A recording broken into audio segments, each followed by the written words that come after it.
All right, what's up, everybody? Welcome back to another episode of Morning Market News, episode 39. Cody will be joining us shortly. Let me just send that invite to him real quick. Just got to switch there. Compose Cody. There we go. Get him that invite.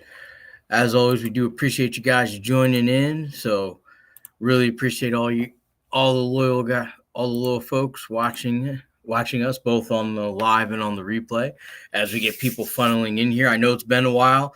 I do run a moving company, logistics company, rental properties, and of course a furniture store, and a part ownership of a construction company. So my days have been swamped. So I do apologize for that, but we're going to get back on track here and really get back on track here with trying to get you guys content and videos. So that's kind of my fault. So let me just quickly text Cody here.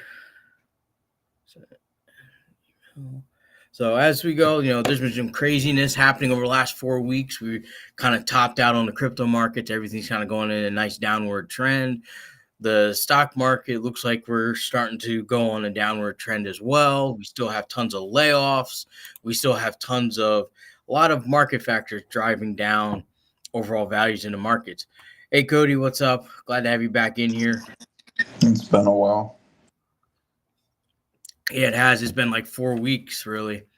So I do apologize to everyone for that. A lot has changed in 4 weeks too. Just alone in the markets, yeah. 4 weeks can do a lot. Absolutely.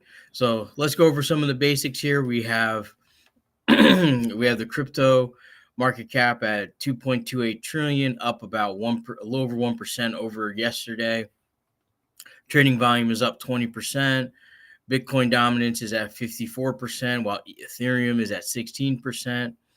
And we are finally out of euphoria and back into the neutral territory on the greed and fear index, as well as everything has taken a nice kind of 10%, 20% hit. As you can see here, Bitcoin back down to the low 60s. It was at 60K this morning, but starting to rise up. Ethereum at a little over 3K. We have XRP back at 50 cents. We have Solana down to 139. We have Polkadot down to 677. We have Chainlink at 1359. We have Quant holding $106. And what's crazy about Quant is it dipped to $85, and then 24 hours later, it went to $110. So you're talking about like a 15%-ish gain in 24 hours from 85 to 110. And when people saw that Quant dip, it was as if a hyped up sneaker dropped and everybody was buying it. Like when Quant dropped that low, the buy orders were fucking insane. Like everybody was just buying it, buying it, buying it. And now we're at 107. I have 100 Quant, which is valued at $10,600. So I have over 10K still in Quant. And there you go.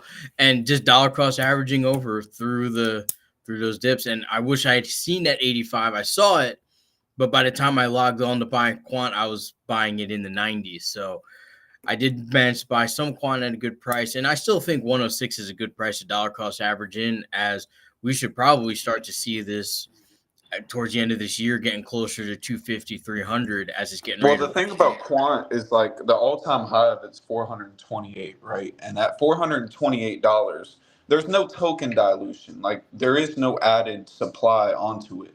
So the all-time high of it's 428. Just at $428 alone, that's like a $3.6 billion market cap, which is nothing compared to what it is now at 1.4 billion. So that's not much of an increase for QNT. No, it's not. And even still, the value is going to push this a lot higher than a lot of people think it will. I think it's just because it's so under the radar. You don't get a lot of news about it. They're pretty consistent in being very non-social about what they're doing. Like they announce the stuff going on, their what their plans are, their roadmap and all that stuff. But they're not like every day tweeting and posting stuff. They're just kind of, this is what we're doing, and then they're quiet for like 3 months. This is why I think people ignore it, which I think is a big, big mistake and And the lack people of tend to forget. volatility. Yeah, hold on one second, Cody. And the lack of volatility on quant shows that it has a consistent value. And I'm thinking it's going to increase as more retail investors get back into this market. So we've already had the kind of like the retail investors get involved with their tax returns, which kind of pushed everything higher. Now we're coming back down to more realistic numbers, but I think this is kind of the new bottom of crypto. Like we're not going to see another 20K Bitcoin. Probably not going to see it unless something catastrophic happens in the market. We're probably not going to see it. I'm sorry, Cody. You're about to say something about quant.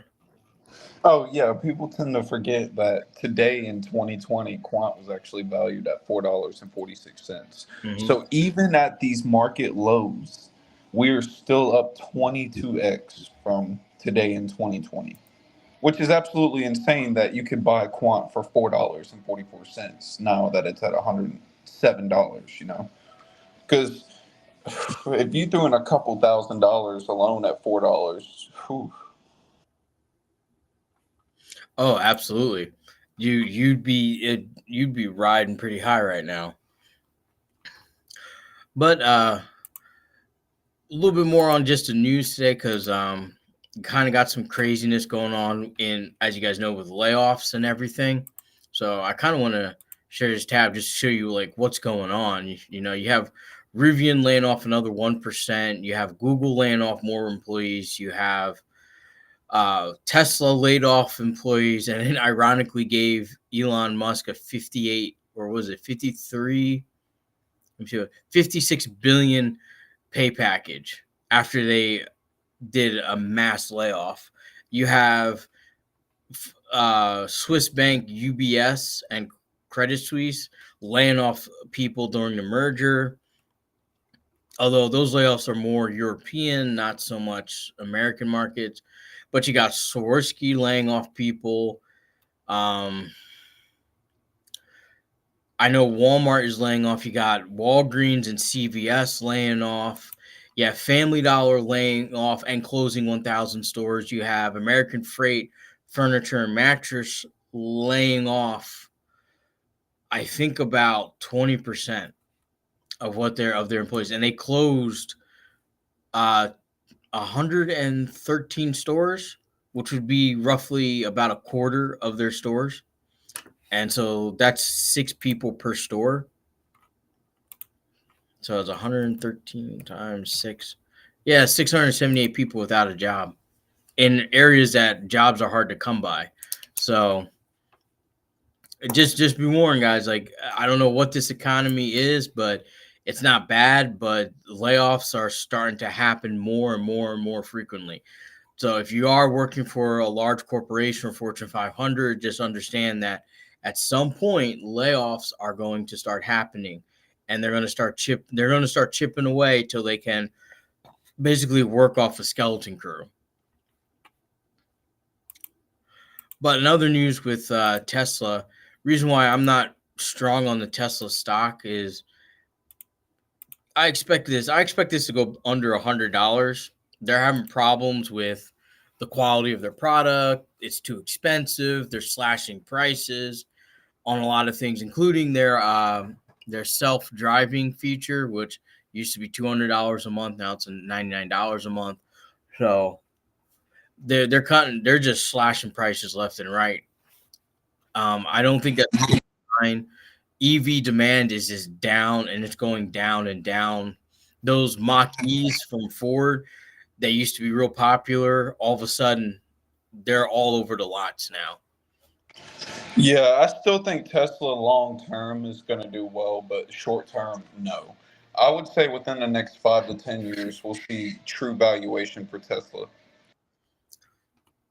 You're probably correct. I'm just not getting into Tesla because I was in it when it first launched in the early 2010s when they when they finally went IPO. I was just buying shares then. I cashed out in 2020 and liquidated my position on Tesla then. So I missed out on some gains, but I made significant gains up to that. So, but I don't see myself getting back into Tesla right now, or even in the long term, because I think the money I've already made money off of it, and two, I just don't see any more value coming, unless if one of these EV manufacturers gets their head out of their butts and starts looking at saying, "Hey, let's try to make a $20,000 EV car. Forget the all the touchscreens, forget all this other crap. Just make a simple electric car that the average user can, that the average person can purchase."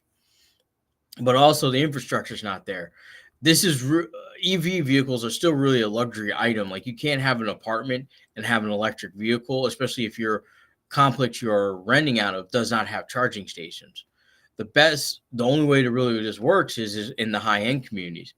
And on my moving side, like, I just did a move to one of the high end areas in Northwest Arkansas, and the house already had the Tesla charging stations in it. And another one we did, fun fact, had the new Rolls-Royce Spectra in it, and they had their charging station in it. So I think electric vehicles right now, and probably for the next 10 to 20 years, are going to be on the high end. And that's only going to be that way until we pull the manufacturing of the batteries and all the components off the Earth onto some asteroid that has a crap ton of that, where we can mine it more efficiently without risk to the environment, and then kind of ship the finished product back to the Earth. That's just my thought. I think that's probably going to happen within my lifetime. I mean, even though I'm 40, I still think I have another 50, 60 years left. So I think it's going to happen in my lifetime that, you guys, Gen Z will be, and Gen Alpha will probably be the pioneers of going out there and being the first average person, civilian, to go out into outer space. It's going to be very interesting at that point. It's going to be very interesting to see the economy at that point. But until we get a more environmentally friendly, meaning you're not using the mines and child labor of mining the cobalt and lithium out of the earth in Africa, and you're not using heavy metals and destroying the environment of our planet, then I think we'll be in good shape, and maybe it'll be a good time to get back into Tesla. I'm more going for, believe it or not, even though Ford's EV models are dropping in popularity, I still think Ford has the best bet.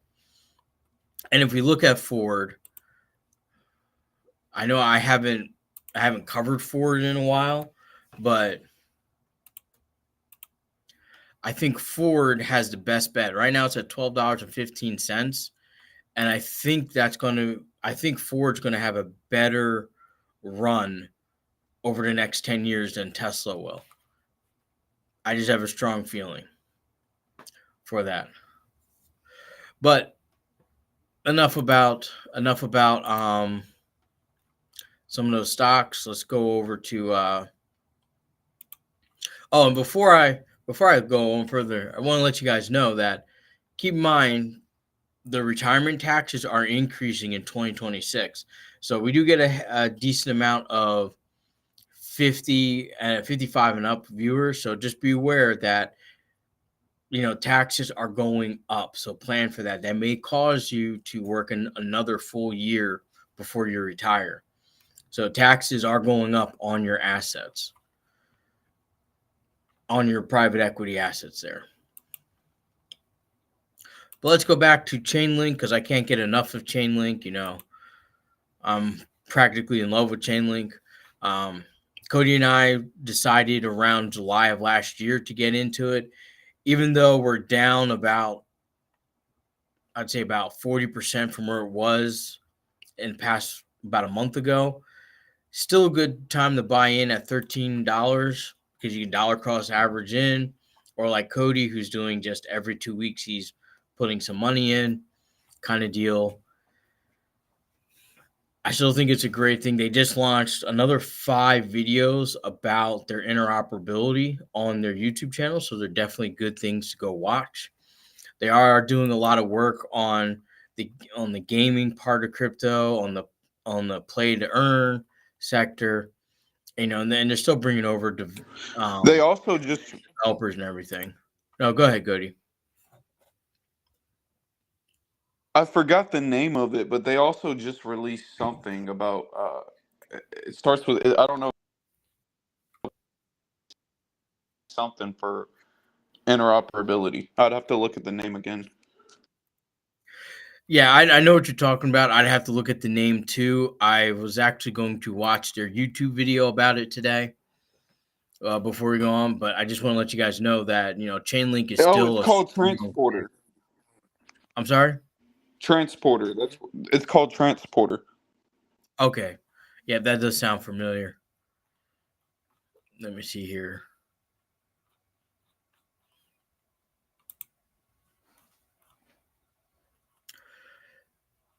We got to get through all these price predictions. So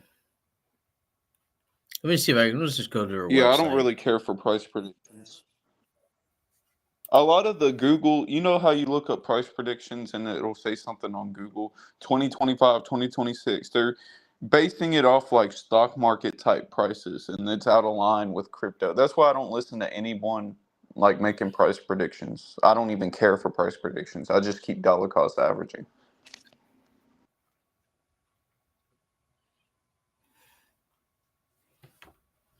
Yeah, it's some of the price predictions are like outlandish in there. So it's like just be careful, guys, when I you're still looking think at it. Chainlink will go to $100. Oh, definitely.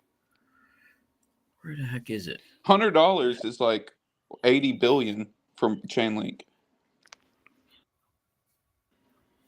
And yeah, and that's completely doable with everything. And you know, I'm thinking more like 120, which is the hype of the next bull run, because the next bull run is going to be there's going to be so many people involved on this one. This will probably be the last biggest bull run that crypto will have, and then it will prices will level off more like the stock market at that point, or closer towards the forex, So kind of in between.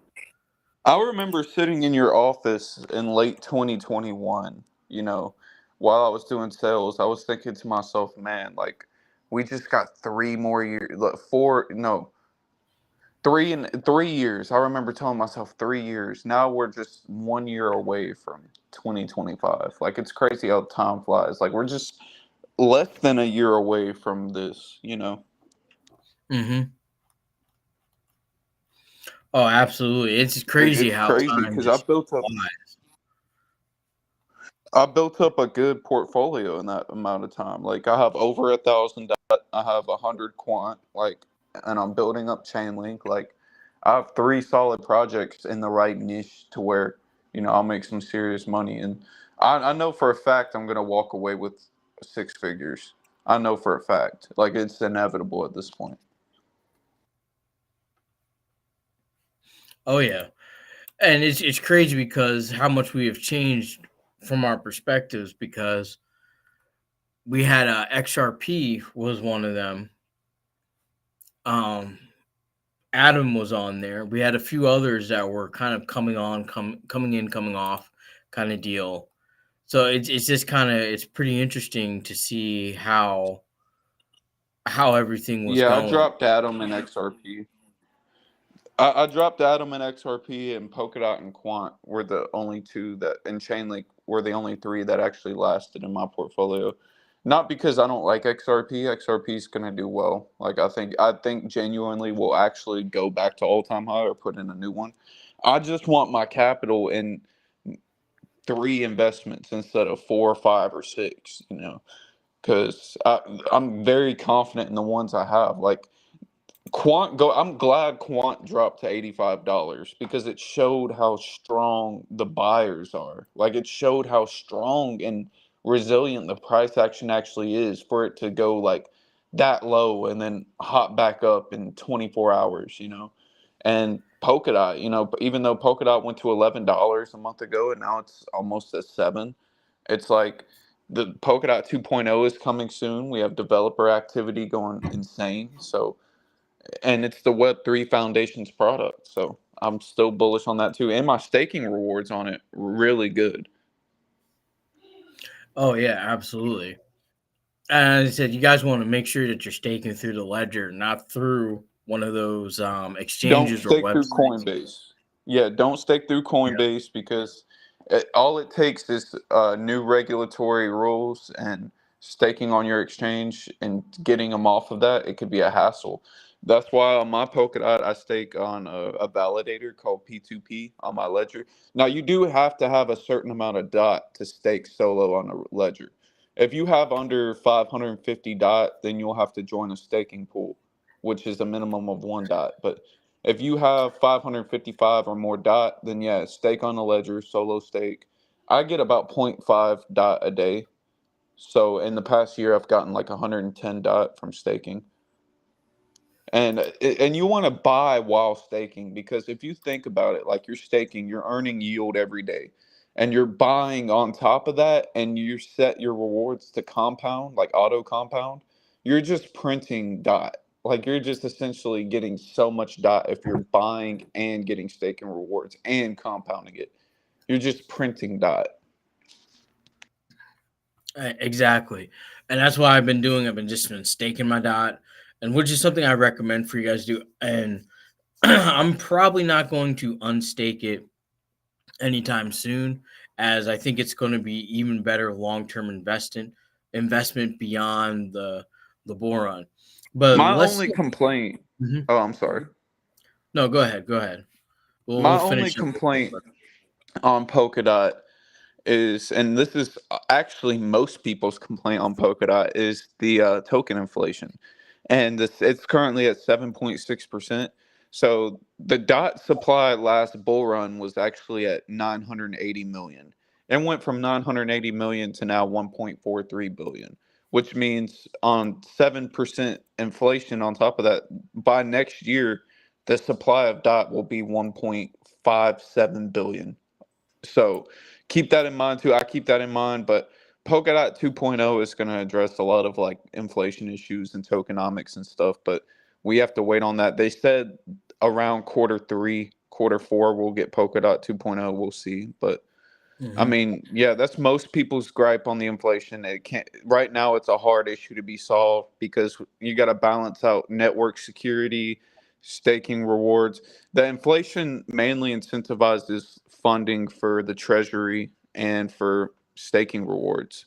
But the problem is people don't like the inflation and people are scared that it might scare away investors. But the thing is, Grayscale actually has a staking dynamic fund and Polkadot is 14% of that. So that's why I'm still bullish as well. Exactly, and that's why I'm pretty, excuse me, pretty strong on dot as well. But let's talk a little bit about XRP because I've been watching on my YouTube feed on my private channel, on my private account there, that I've been seeing people just reckless abandon with XRP price predictions. I think the quickest one was $250 by July. For Any token. hundred, any three figure, hell, any two figure XRP price prediction is degenerate. Any two or three figure XRP price prediction for this upcoming bull run, degenerate. And especially for the next 10 years. Like, I'd say the highest XRP could reach within the next 10 years is $20. If it still remains relevant, if Ripple still keeps doing what they're doing and they're earning, revenue and stuff. But the XRP token isn't even dependent on that. Matter of fact, Ripple didn't even make the XRP token. So Yeah, exactly.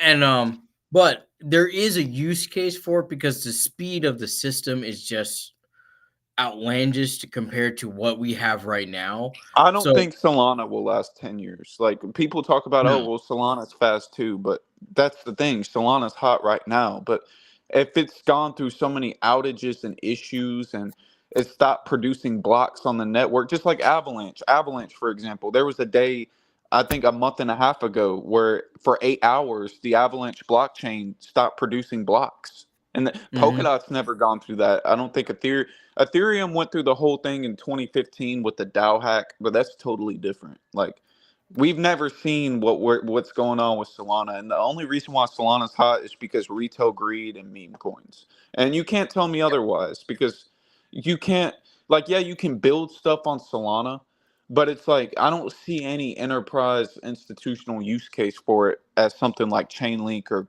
Quant, etc. That's why I don't think Solana's going to last 10 years, and I could be very wrong, but it's going to be hot for this cycle. But I just don't see it lasting like XRP. XRP at least could do something because it has that enterprise use case, and we already know that blockchain and pretty much Web3 saves on institutional fees, and it makes a lot of their dealings faster. But I don't see Solana being able to handle that. I think Solana's network would be very congested with a ton of enterprise activity. Oh yeah.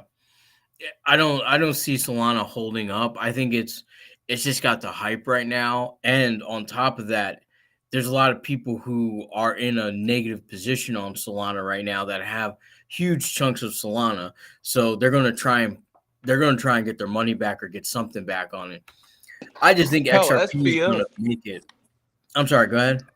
SBF in 2020, in the halving year in 2020, the last halving, he was actually talking about sell me all. He was saying some degenerate stuff like, sell me all your fucking Solana for $3. For $3 at the time, he even was trying to buy it for $3. Like, it goes to show that even though SBF is locked up, like a lot of VCs and institutional investors, they're sitting on a lot of soul and they're gonna dump it. It's not gonna last after this cycle. It lasted last cycle and it's got the hype this cycle, but I don't think it'll sustain it. No, you're probably right. I don't think it's going to last through the next 5 years. I think it's Solana's pretty No, much going to go down. there's going to be something newer and faster too. Like, Oh, even if it doesn't come this bull market, but in the next bear market, I think we'll see something way better than Solana. It'll do what Solana does, but better, and it's not going to have outages. That's just how it works. oh, absolutely. And the reason why I think XRP is going to way outlast is first off, it's already been out there for 10 years already. And we're over 10 years out there already. It's doing what it's supposed to do. My thing is that as we get more companies that want to do more spacefaring things such as going to the moon, going to asteroids, mining out there, we're going to need to send money back and forth to workers, right? As things start to get established and everything out there. XRP is going to be one of the conduits for that because the speed it just takes Swift weeks to process a transaction like that, whereas XRP can happen within 15 minutes, maybe even an hour at the most, depending on how far you're going out. That's why I say this is probably going to end up sticking around in the long term. I just don't see the value going to where everyone says it is because this is literally designed to be a currency and the value is not going to fluctuate that much once it is a currency. So I think it might get to like a buck 50 to level out. We may see some retail investment action pump it up to like 350, maybe $5. But in 10 years, I think it will level out to a value that will stay pretty consistent because it needs to be consistent so that way you can use it for its intended purpose.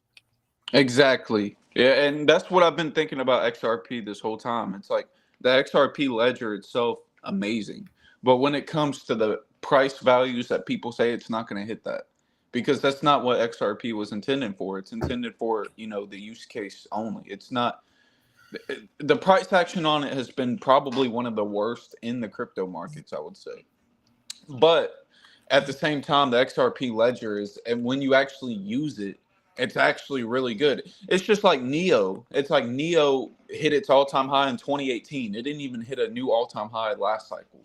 But for some reason, out of somewhere, it pumped 30% and it's now in the top 70, top 80. That's what's going to happen with XRP. Eventually, it hit its all-time high in 2018. And I think this cycle it'll be in price discovery, but I don't think it's going to go to like $10, $20. It could go to $10 if the market's overheated, but anything over that's just no. Yeah, it's any of these random price hypes are just, you guys got to remember, these are just people making content to get views and clicks, because I just can't see the value being 250, or It's I think the because highest I've seen is $1,044. That is just isn't possible. XRP attracts retail investors. Like a lot of people's Yes. first coins, including mine, was XRP. It just attracts retail investors. XRP, Mhm. people dive into it like crazy when they first come in. Yeah, including me. It was one of the first tokens I bought. This Quant and Dot were the first ones I purchased. So just keep that in mind. Like, there is value in it, but there's not the value that's being hyped up out there. So just be careful about some of these valuations out here. But let me go and pull up another one that we have, because we've been talking about this one for a while, Litecoin, and it seems like it's making a resurgence and a comeback in the market. Now, I do personally have Litecoin in my portfolio, but it's only 5% of my total portfolio value. So I don't have much in comparison to everything else. However, I do have, I can actually pull, how much do I have in here? Litecoin. Yeah, not actually, 3% is what I have. 3% of my portfolio is in Litecoin right now. Which my portfolio is pretty massive, but 3% is, I think, a fair amount to put into this. I'm kind of just using it as a hedge, because I think Bitcoin's popularity is coming back, and being that Litecoin is supposed to enhance the speed of Bitcoin transactions, we might see this get a little bit more value built back into it. It's been pretty consistent. I've been buying at 50 and dollar cost averaging no matter what the price is. So I still believe that we're going to see a nice little price run up on this. But I'm only talking like 250, $300, and then I'm dashing out. This is one of my I'm in and I'm dashing out. I'm like cashing everything out type coin, because I'm not holding Litecoin's it actually for. solid.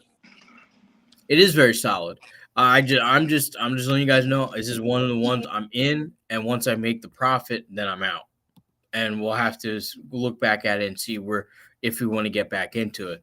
Because I think the price, even though it's a solid platform, the price tends to reflect retail investment involvement, and since it's not on a lot of people's radar, it just kind of stays steady. So it's a good time to dollar cost average in. But when the retail hype comes back, it will start to accelerate again, and then you want to cash out the profits. I think it might, during the bull run, be overvalued, and that's what I'm waiting for. Is when it gets to be overvalued, then I will cash out my profits on it. But it is going to be around. As long as Bitcoin's around, Litecoin will be around. That's basically how it's going to be. And we all don't And see it's proof Bitcoin. of work. I'm sorry. And it's proof of work, meaning that, it's Yes. not proof of stake, so regulatory concerns. Yep. Man, it's like they tick off all the boxes, which is why they're going to stay around. I know it's just a short topic, short take on it, but I just want to let you know this is what's in my portfolio, and the reason why I'm holding it is mainly because I think retail investors will find something to plunge money into, and this will be one of the things that it goes into. But really, we don't have anything else for you guys on this. It's like not a lot to talk about. Although you guys got to realize that regulation is coming to crypto. Um, Even your stock portfolios and your private equity accounts are going to be taxed more in 2026. So just keep that in mind. And despite, it's going to get blamed on Biden, but it was actually signed in by Trump. So, just keep in mind, like, a lot of what gets put into place happened about 2 presidencies ago. Usually, because it usually takes about 5 to 10 years for those things to become law or to take effect on there. But We do see ripples in the final stages with the SEC on XRP. So I think it's going to be free and clear after that point. We also have more crypto regulation coming. Just just be warned about it. Your taxes will go up on it. I don't think they're going to pass a tax law where they're going to tax you on the price of it, whether you sell it or not, because that would cause total market chaos. Because then people would have to sell their crypto, pay the taxes, and then rebuy, and it would just the market would be in constant turmoil from it. So I don't think they're going to go that route, but I do think they are going to increase the amount of taxes on crypto. So just be prepared for that as it's coming. Oh yeah, I'm probably gonna owe about 25 grand. If I cash out over $100,000, I'm probably gonna owe a little bit to the IRS. And you just got to plan for that. So just don't go on a spending spree once you get it, because they do not take out your taxes. You are responsible for those taxes. So you have to put that money aside right away. The best way I could say to do it is if it happens like early in the year, cash it out, put it into a 10-month CD for like 4 or 5%, the amount that you got to pay in taxes. So that way when April comes around, you've also made interest off of what you're holding to pay your taxes off of. And then you can just pay your tax. And that prevents you from spending it too. That's a So good just route too. yeah, it's a very good route. I usually do that.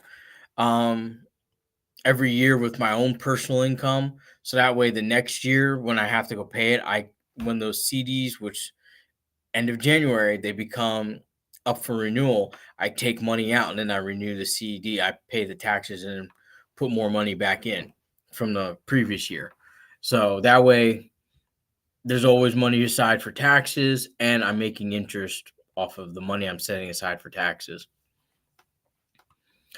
So, but with that said, guys, nothing else to say. And I know this is kind of a short segment for you guys, and we're not going to have any Q&A because I do have some videos to make. I do have a lot of other stuff I got to take care of for my businesses.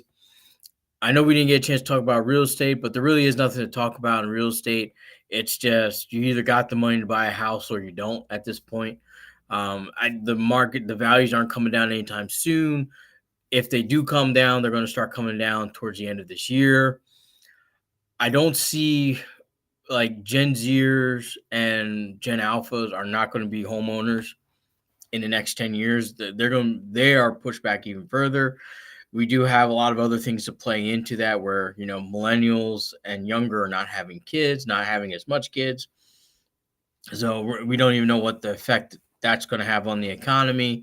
We also got the scare. Keep in mind, we don't like to take politics, but here at Simply Investing, we listen to all information to assert an investment position. And you got to understand right now the sentiment is still holding true that the population white of white people is going down while minorities are going up. Birth rates are going down. There's a lot of pointing fingers right now, but really it's just a natural effect of overabundance. And now people really don't know what to do. The world's not as bad as people are making it out.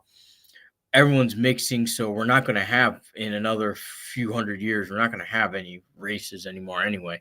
Everybody's going to be one homogenous race, whether people like it or not. That just seems to be where we're trending. So here at Simply Investing, we just see how we're going to make money I off of feel it. like race. I'm sorry, go ahead. Go ahead, Cody. I'm sorry, I didn't mean to cut you off there. I feel like race is like an ego. Oh, you're good. I feel like race is an ego thing to a lot of people because some people bring up, race in like every single thing. And at this point, I'm just like, I don't see race. I see the human race. It's like I don't see skin. I don't see any of that. I just see we're all people. So it's like that's why, in my point of view, I think it's like an ego thing to other people because I just see everybody as human. I don't care about race. I mean, there might be stereotypes to everybody that sometimes, naturally we pick up on, but at the end of the day, like people need to understand it's just we're all human and there is no race. It's just a human race. Yeah, exactly. And you guys got to understand, like right now, there's a huge divide with the quote unquote gender wars, although it's the most extreme on both sides, kind of duking it out. This is going to play a huge effect over how money is redistributed throughout the economy. And believe it or not, believe nobody wants to hear this, but believe it or not, women control the finances in, I'd say, 9 out of 10 households. And here's why I could say that, because I have a moving company. The number one thing, and I've sold furniture, and I have a furniture store chain. Number one thing is always, if there's a guy who's married but he's by himself, like getting an estimate or getting some quotes on some furniture, guess what? It's always, I gotta talk to the boss, meaning the wife. I gotta talk to my wife. So my wife handles all the purchases. So you guys got to understand is that women control more of this money than most people think. And what scares me is that women have 82% of all debt out of all the citizens in the United States. So, and the average debt for a man is $5,638. Average debt for a woman, $92,302 and some change. Now that's a combination of auto loans, student It's debt, heavy car credit card payments. Yup, debt. Hmm. consumer debt. You know, they order off of Temu, they order off of here, they go to Starbucks, they go here. It's crazy. You know, it's a valid topic, and a lot of people would get offended talking about that. But it's just naturally how our economy's gone. It's really just talking about who has the most debt and who has the most spending. And yeah, like you said, I see that a lot with I got to talk to my wife or I got to ask my wife, blah blah. It's like that's why I'm getting myself together. That's why I'm getting my finances together to where I've already been single for a long time. It's like I don't mind being single for another long time. I just want to get to the point to where if I'm in a relationship or marriage, I'm not like one of those guys that says, "Oh, I gotta ask the wife." Like if I got the money, I'm buying it. You know, and it's not just like an ego thing. It's Well, I'm good with my personal finances. yeah, it's your money. Like my parents had a great marriage. I think they laid out the rules. They both have their own finances. They both set up who's going to pay what, and and big decisions they made together, like getting a house, getting cars, where to put money into for investing, things like that.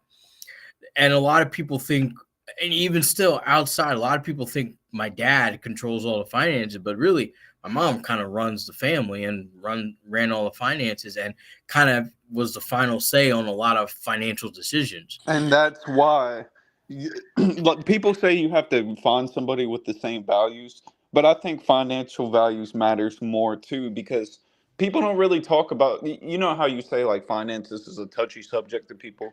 You know, people don't really discuss like what are your spending habits? Like Oh yeah. what kind of debt are you in? It's like I don't want even it doesn't matter how successful I am.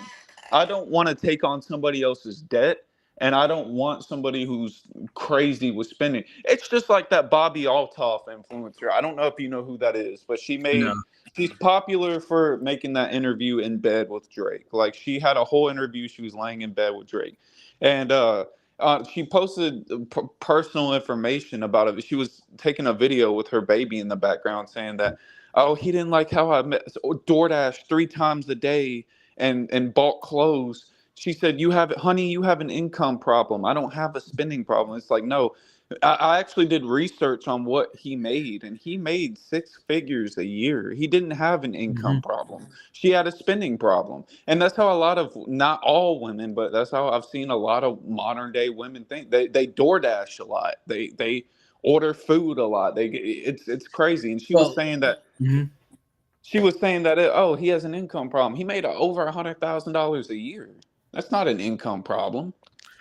No, that's it's not. Now, let me tell you something. That's where a lot of millennials, Gen Zers, and I guess coming up, the older Gen Alphas, or like they're like 14, 15, and 16. You guys have, I just hate to say it, a stupid understanding of how the real world works. See, because I'm a Gen Xer. When I grew up, factory farming wasn't even really a big thing yet. So we had what's called regional markets. So you could not get the same food in New England that you could get in San Francisco.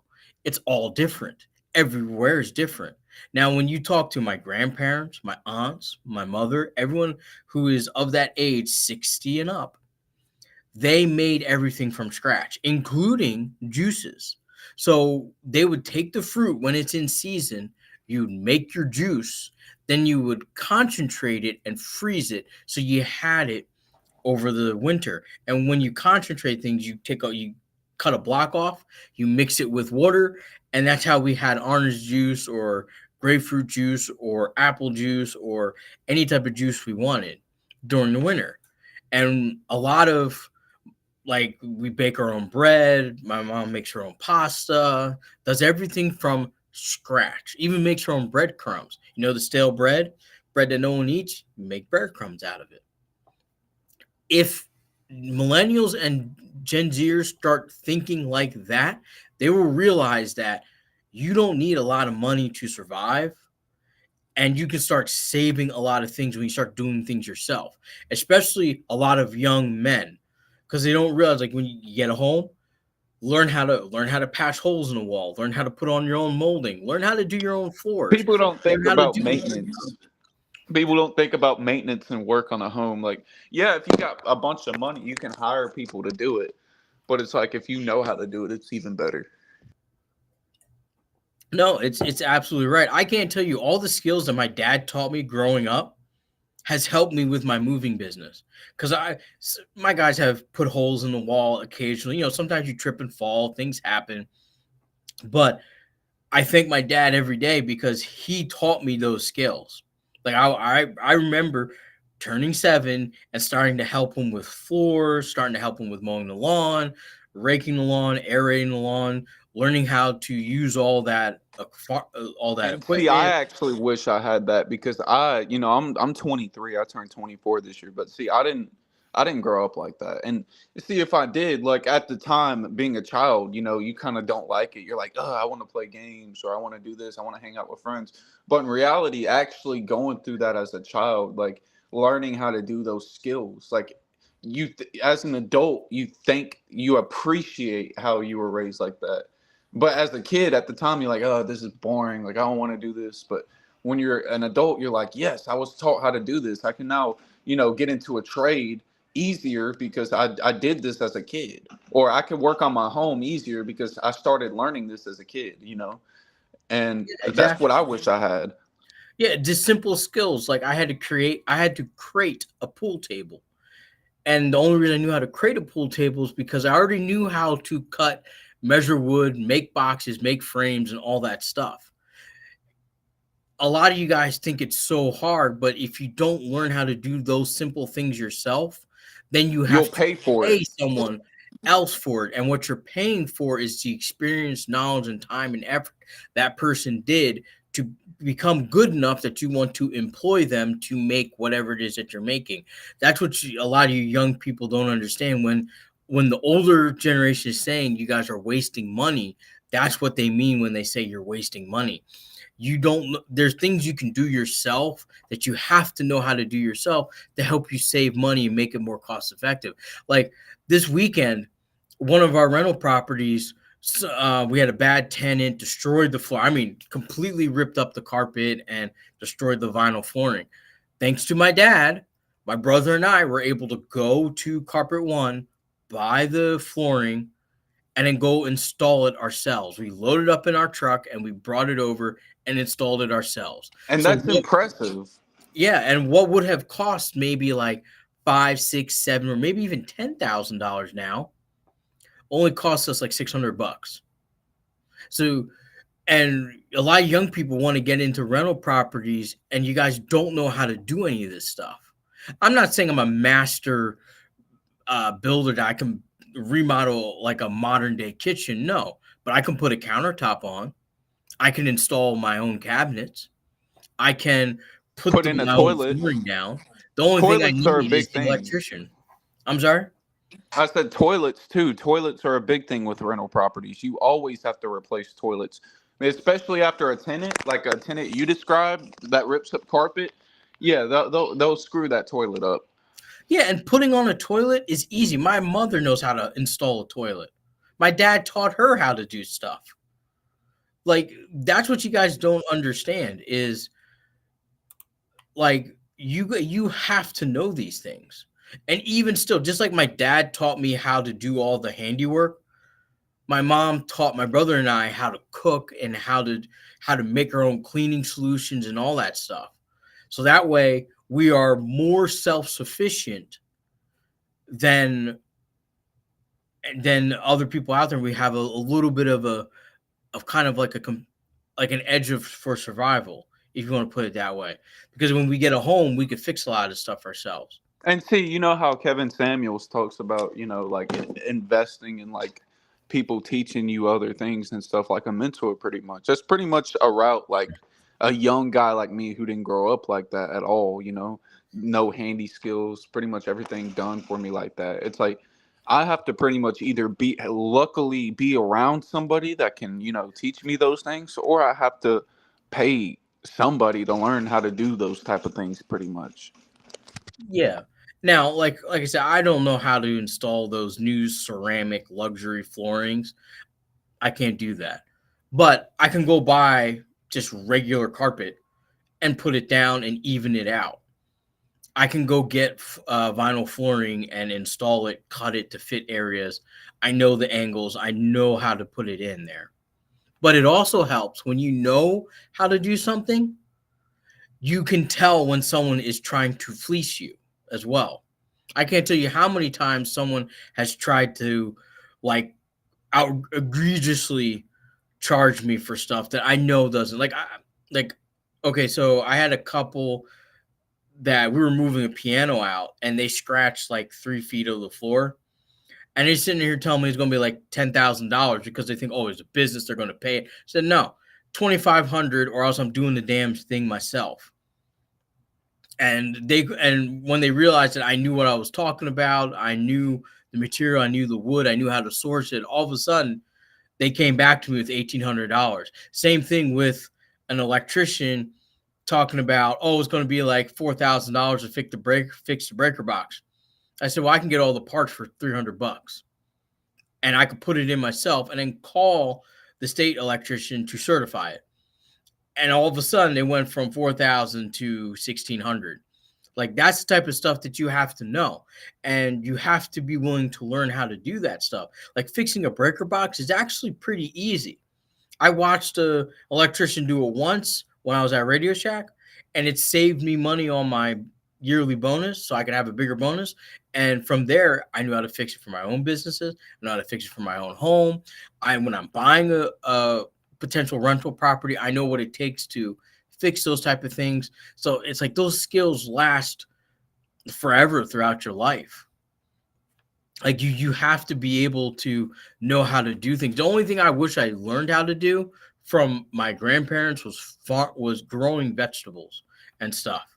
I never really learned how to do that. So, and that's probably a skill even today I probably wish I really had. And I don't have the time to really learn that type of skill. But we kind of got a little off topic there, but going back to what I was saying is that you guys got to be real careful about debt. I know a lot of influencers are saying debt, get a mortgage, mortgage out the rental property, cash out the equity. That's what people on TikTok were arguing with me about. Exactly. Don't get into debt. Debt is just a new form of slavery, and you're willfully putting on the shackles. And I can't tell you most of the people who have the debt are women. Most of them. I can't tell you how many times I'll hire, like, the one reason why a woman comes to my job hiring that I have, and mainly because I pay very well, is that they have a massive amount of debt, but they haven't fixed the idea of, no, it's me causing this debt and I need to stop and I can get out of it. Because believe it or not, if you stop and focus hard on paying off your debt, you can get out of debt within 2 to 3 years. Even if it's $100,000, you can get out of debt. The problem is that millennials and Gen Zers, I want the experience. I want the experience. I'm I here for today, follow. not tomorrow. I'm not on Reddit a lot, but I do follow this debt for. Yeah, and you guys are sitting here, I'm under astronomical debt. I don't know how to pay it off. But you live those experiences. Like that's how hard debt, massive debt, as like $125,000. Yes. And I trust me, I've learned my lesson when I was Cody's age. I got up to $25,000 in debt after I paid off my student loans. And I'll never get, and that was just credit card debt. And I'll never get credit card debt like that ever again. I don't even have that for myself. I have one credit card, one. That's it. And now that I got my Amex card, I'm cutting up my Capital One card because I'm only going to have one credit card. That's it. And I put whatever I'm going to put on it and I pay it off. You don't want to get in a position where you keep getting, because they'll keep sending you offers. Trust me. You get one from American Express, you're going to get one from Chase, you're going to get one from Bank of America, you're going to get one from US Oh, I Bank. dealt with my share of Constant, credit constant, card debt. constant. I have actually, even though I have like $30,000 in assets, I actually have 4,500 on my credit card that I still need to pay off. I could technically cash out the money and pay it off right now and still have a bunch of money in crypto, but it's like I'm putting that off, and yeah, interest is kicking my ass. Within next year, that I did the math, that 4,500 initially turned into 13,000. Just for 2-3 years of having it. But regardless, it's like my assets are going to do so well, it doesn't even matter. Yeah, and Cody does not have that much debt in comparison to everyone else out there. I can't tell you how many times I see, well, I have a $1,200 car payment. But my net worth is still positive, though. Like when you subtract, I have 30K in assets. When you subtract the 4,500, I'm still at like 25,000 net worth. I'm still at positive, way over positive. And that's where you should be. Like with my mortgages on my rental properties, they're only 1/3 of what the total value of the properties are. And I am aggressively paying off those mortgages. Why? Because the mortgages is just me being behooved to the bank. And I'm beholden to the bank, and I don't want to be beholden to the bank. So as soon as I get that paid off, I only got to pay my taxes. It makes my life easier, makes my tenants' life easier. I have more profit margins, and I can do better repairs on the house. I could get better things for the homes. That's why my rental properties, I fill them up pretty quickly, because unlike everyone else out here, I'm not putting cheap shit in there. I put GE products. They're going to last a while. I put better quality washer, dryer, the microwaves, the refrigerators. You don't have that little dormitory refrigerator. I give you a nice I put in a nice $3,000 refrigerator into the apartment.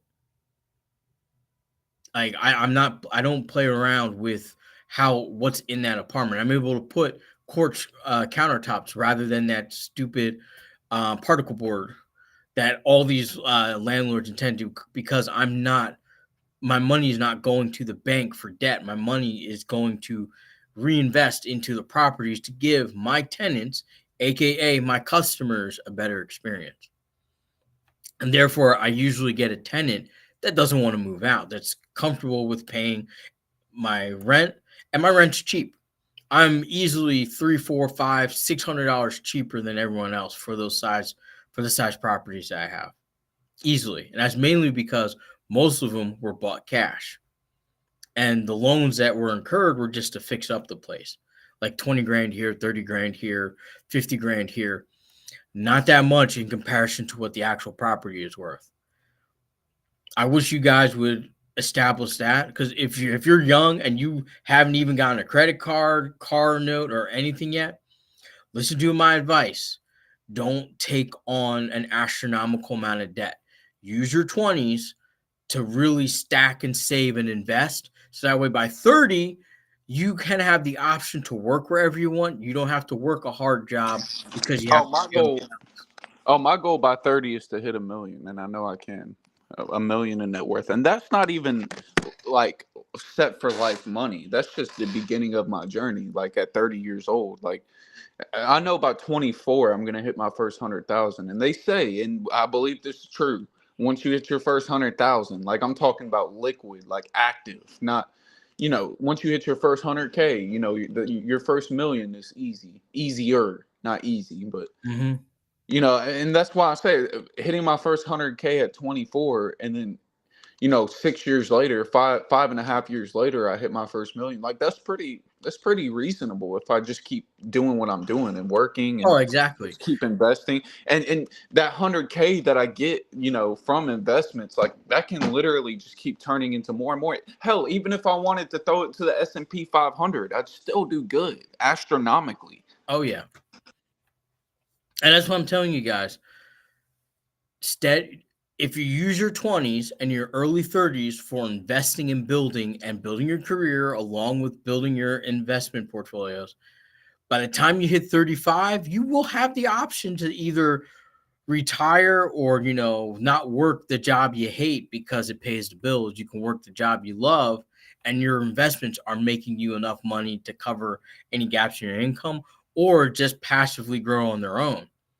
If you follow that path, you won't have to work till you're 40. You'll be able to retire in your 30s. You won't have to work till 65. But if you waste your 20s, you will have to work. If you waste your 20s and 30s, you will have to work till you're 60, 70. If you waste your 20s, 30s, and 40s, retirement is no longer an option for you. You have to work. Unless you get insanely lucky like I did. I got tremendously lucky that I started the right business at the right time, even with all the trials and tribulations. I got lucky that at the right time my business was doing well and growing, and at the right time I was able to put money into stocks and crypto, and at the right time everything was going up. And I was able to buy and get in under 2% mortgages and everything like that. So now I'm in the position when I want to buy a duplex, I could buy it in cash. I see them all the time. I'll see a nice one for 150,000 out in like some random town out in Oklahoma, Kansas, Missouri. I'll offer cash. I'm done in 48 hours and I don't even have to think about it. That's the point you want to be at. You don't want to be at the point where you're now my age, 40, saying, "Oh crap, I got to get my shit together. Retirement, this is unfair." It's not unfair. You wasted your best years. And that's why I If don't you're listen to people. That's why I don't listen to people in my 20s talking about, oh, money ain't everything. Like you're gonna wish one day you're gonna be in your 40s and you're gonna wish. I'm gonna be like, wish what? If I'm in my 40s doing what I'm doing and all in my 20s and 30s, in my 40s I'll be financially free. That might not be the answer to everything. Like people need to understand, just because somebody's focused on money, that doesn't mean that person believes that money's the key to everything. That just means that that person has his priorities straight to where once they're in their 30s and 40s, they're not like everybody else working a job they hate just to pay the bills. It's like that's why I don't listen to people when it comes to me not going to school right now. It's like, let's say, in the next 5 to 10 years, I do choose that path. It's like there's still 30-year-olds, in college and stuff like that. I don't have to do that right now. I'm building up capital. I'm not in debt. I have a positive net worth. And I'm doing what I'm supposed to do. And I'm always focused on money. I'm not buying new Jordans. I'm not buying new clothes. Hell, I rewear a lot of the stuff that I have. It's like that's why a lot of successful people, they look broke, but like you could see somebody driving a beat up Toyota Corolla, right? You don't know. They could be a multimillionaire. You don't even know. exactly, and it's funny because the Honda Accord and the Toyota Camry are the most popular cars among millionaires. I remember when I worked at Lowe's and I was on the truck delivery route. You know how Lowe's, like, will go on, they have a truck delivery and they drop off Mhm. stuff at customers' houses, like valuable items. Well, I was in a wealthy ass neighborhood. I'm talking about $1 million homes. All I saw was Lexuses, Hondas, Toyotas, and these were parked at $1 million homes. And some of those cars were like 10 years old. And they had Lexus, and that's why, like, a lot of wealthy people, they'll buy Lexus, which Lexus is Toyota. For those of you who don't know, it's the premium version of Toyota. I see Mhm. Lexus, Toyota, Honda. Those are the cars that are in the $1 million neighborhoods. I didn't see no Hellcats. I didn't see no Corvette C8s unless, it was a guy who lived there who had the money. I didn't see Lambos. I didn't see Bentleys. I didn't see G Wagons. So I saw Lexus, Toyota, and Honda, and these were parked at expensive ass houses. Yes. And we moved the couple in. This guy owns his own engineering firm. This is one of my clients for my moving side. He's making $1 million a year. You know what he's driving? A What? 2014 Acura. Yeah, and those are nice cars. And 2014 was the last model of the Acura TL. And I'll say it even now, Acura TL is one of the best cars they ever made. Now Exactly. The TLX in 2015, garbage. The first generation TLX, you never buy the first model of a new build. Mhm. But the TL was way better. I don't know why Acura made. Anyway, kind of off topic, but I don't know why they made the TLX though. They should have continued the TL. Well, even still, like his wife, who was a corporate attorney for Walmart, driving was it a Toyota Sequoia? Like it was a nice SUV, but it's not like she's driving and she could afford it. You know, I could tell you right now, she can definitely afford to buy a Bentley Bentayga, but she's driving that, and they are pocketing like 70% of their take home salary. You know what I've noticed? I've noticed a statistic. So it used to be 10 years ago, the most stolen and most criminal activity vehicles were the Nissan Altima, the Nissan Maxima. Nowadays, the most criminal vehicle and the most sought out vehicle in poor communities, very poor communities, is the Hellcat and Dodge. And that's why it's like so much like ratchet shit and like so much stuff on the internet, some rapper culture, all that shit. It's ruined Dodge and Hellcat for me. It's like I don't see Hellcats in rich neighborhoods. Now there might be a guy, like I said, there's exceptions to everything. There might be a guy who might be a real Dodge enthusiast who has like a Hellcat in a rich neighborhood. But most of the time, I see those Chargers and Hellcats in poor neighborhoods or the hood. I don't see those Yep. cars in wealthy neighborhoods. I just don't, because wealthy people don't care about those cars. Yeah, and it's like you gotta understand, even when they buy a car that they've always wanted, like there was a guy that we moved maybe a month ago. He had a very nice Ferrari, but a lot of people today would say, "Oh my God, it's so old," because it's over 20 years old. But he bought it and he said, "This is I spec'd it out. This is mine. I put what I wanted into it, and they're going to hold it probably until he dies, until he passes away." And his kids take it and do whatever they want with it. But they You they know, don't sell these cars. Hold on, Cody, 1 second. I want to let you guys know, like Rolls Royce, Lamborghini, Ferrari, Bentley, all these luxury brands, Maybach, and everything, they were on the verge of bankruptcy, almost being completely gone. Bugatti and everything, because there was not enough wealthy people until they started targeting people who could finance, which was the influencers.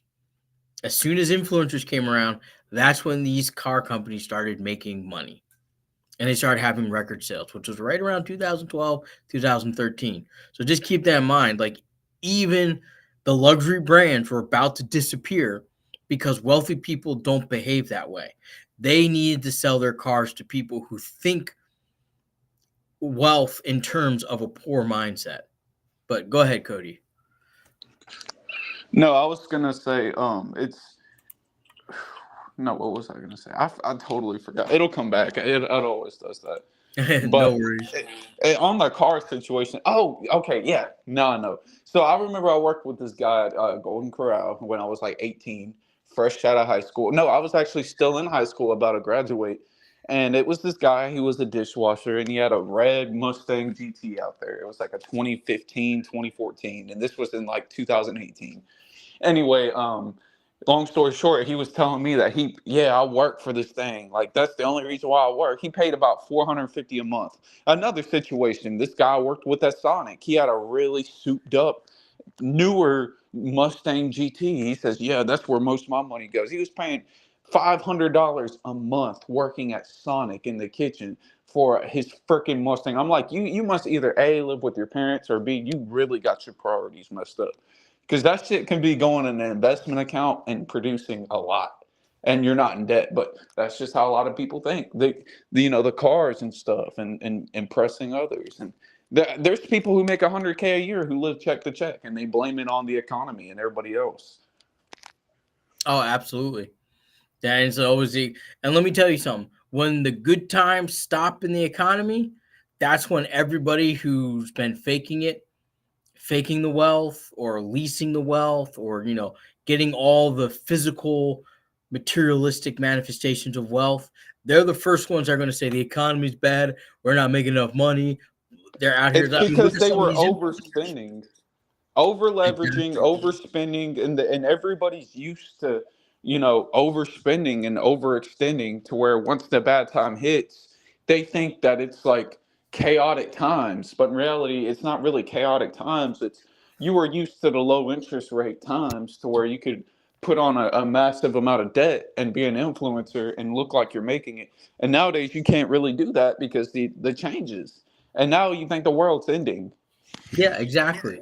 I mean, a classic example of this is look at those lifestyle influencers. I mean, there's a bunch out there. You can look at Mr. Organic, you can look at all of them. You can look at them and you can watch their lifestyle greatly increase when everything was just booming. Like money was just sloshing around everywhere. Now that there's a big drain in the economy and the money's sloshing out, you're finding out real quickly who's making. Because I'm telling you, YouTube ad revenue just got cut in half. They can't pay all this stuff out to these creators because the advertisers saying, "Hey, look, everybody's at work. We're not spending as much money on this as we used to, so we're going to give this." And Google's like, "Hey, we need the ad revenue, so we're just going to agree with it, whatever's going on, and just cut the rates on the creators." And that's what happened. A lot of these creators thought this was going to be forever. Now, to their credit, to their credit, the boon in the economy happened for 3 years, which is exactly long enough for everybody, for every human to think that it was going to last forever. And unfortunately, they got caught up into it. They didn't save their money. I mean, there's even a couple influencers in the red pill space that I saw the numbers they were making. I was like, why didn't you save and invest this money? Some of them were making $5 million a year, but they blew it all on stupid shit. I know a good red pill YouTuber, and I don't really dive into that culture as much as I did when I was younger.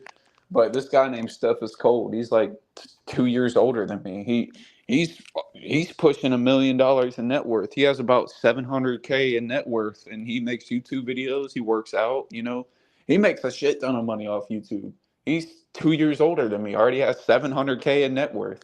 Now Yeah, he did buy a Corvette C8 couple. No, he did buy a Hellcat a couple years back, but he's doing good. He has 700K in net worth. He's single, no debt, makes a shit ton of money off YouTube. I mean, people like him are gonna do well, but the degenerates, they're gonna fall off real quick.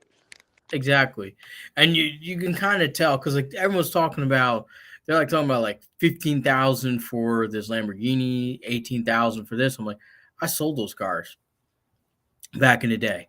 I can go right now with my good credit, and it's like I can go right to the dealership. I can go right to the Lamborghini dealership and get a Revolto for like 27, just about 2,800 a month. If you factor in taxes and insurance, you're probably looking at like 3,200, 3,300 a month, right?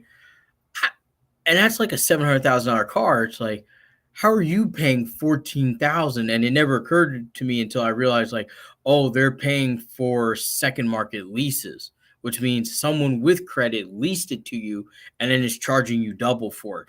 And then for some reason, it became a flex to say, I'm overspending on a car. It's like, this is absolute bullshit. And anyone that tells you they made money off of those cars, they're lying. Because I can tell you right now, as soon as you drive that Lamborghini off the lot, you already lost $100,000 in value. It's done. The only reason is because there's a bunch of folks who think that this is the make it thing. They go and they buy it. That's why they're propping up the value.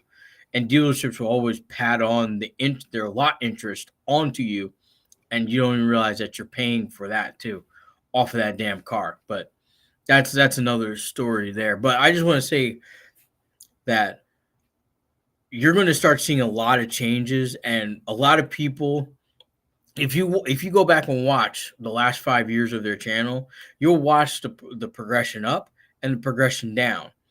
And the important thing is, how are they handling going downward, in a downward direction? That's the thing you really gotta understand.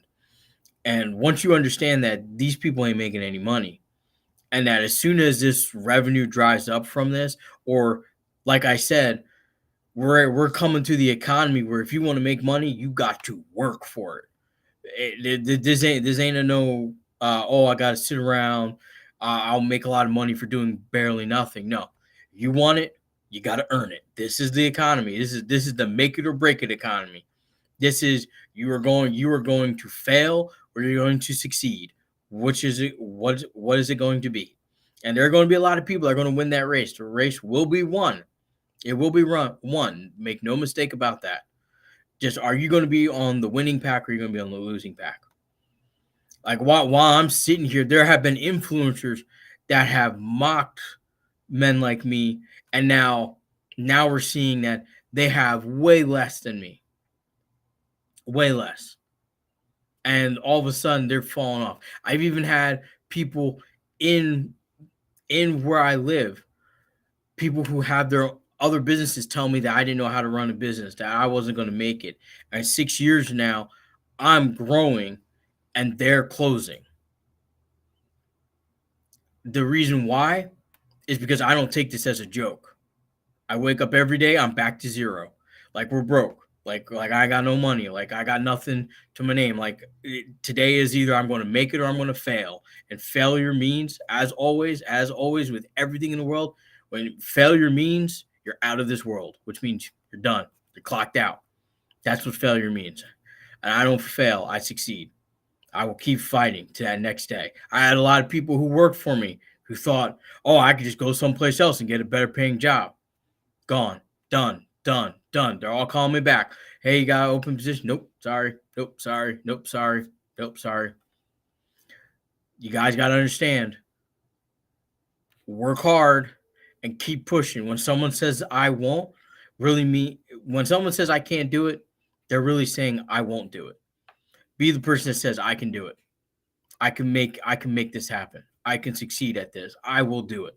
I will succeed. I will win. I will get to the top of the mountain. If you get that type of personality and that mentality, you will win every single time.